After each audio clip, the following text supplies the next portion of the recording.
Hello guys, നമ്മൾ ഇന്നത്തെ special Easter സ്പെഷ്യലാണ് കേട്ടോ. ഞാൻ ബീഫിൻ്റെ കട്ട്ലേറ്റ് ഉണ്ടാക്കാൻ പോവാണ്. അപ്പോൾ കട്ട്ലേറ്റ് നമ്മൾ എന്താ ചെയ്യണമെന്ന് അറിയാം. ഇത് കപ്പയാണ് കേട്ടോ. ഞാൻ 3-4 കഷ്ണം കപ്പ ഉണ്ടായിരുന്നു, ഞാൻ പുഴുങ്ങി വെച്ചിട്ടുണ്ടായിരുന്നു ഒരു ദിവസം.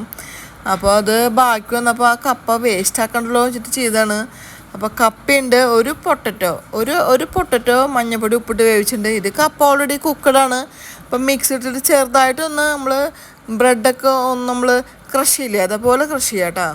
പിന്നെ 2 മുട്ടയുണ്ട്. ഒരു മുട്ട നമുക്ക് അത് ഡിപ്പ് ചെയ്യാൻ വേണ്ടിയിട്ട് ആക്കുന്നതാണ് കേട്ടോ. പിന്നെ സബോള ഒരു 2 സബോള എടുത്തിട്ടുണ്ട്.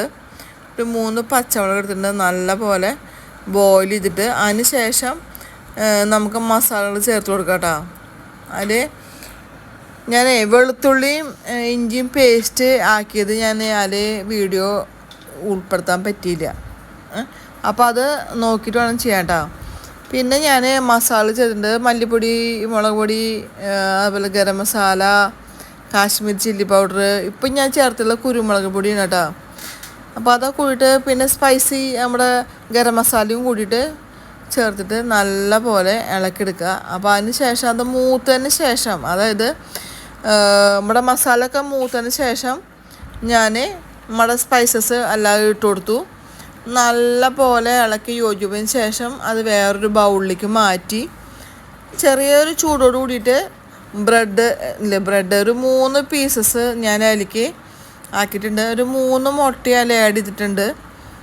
അപ്പോൾ നല്ല പോലെ വറുത്തതിന് ശേഷം നമ്മൾ മല്ലിയിലും ചേർത്ത് നന്നായിട്ട് ഇളക്കി യോജിപ്പിച്ചിട്ട് നമ്മുടെ കട്ട്ലേറ്റ്, ബീഫ് കട്ട്ലേറ്റ്, അടിപൊളി കട്ട്ലേറ്റ്. അധികം ബീഫൊന്നും വേണ്ട, കുറച്ച് മതി. നിങ്ങൾക്ക് ബീഫ് കട്ട്ലേറ്റ് വേണമെങ്കിൽ അടിപൊളി വേണമെന്ന് ഒന്നുമില്ല. ഓക്കെ, നമുക്ക് ഇത് ബീഫ് സ്പെഷ്യൽ മാത്രമല്ല, ഇത് കപ്പയും പൊട്ടറ്റോ കൂടി മിക്സാണ് കേട്ടോ. ഇത് വെറൈറ്റി ടേസ്റ്റാണ്. നിങ്ങളൊന്ന് ട്രൈ ചെയ്ത് നോക്കുക. എൻ്റെ ഗൈസ് എല്ലാവരും ട്രൈ ചെയ്ത് നോക്കണം. Happy Easter.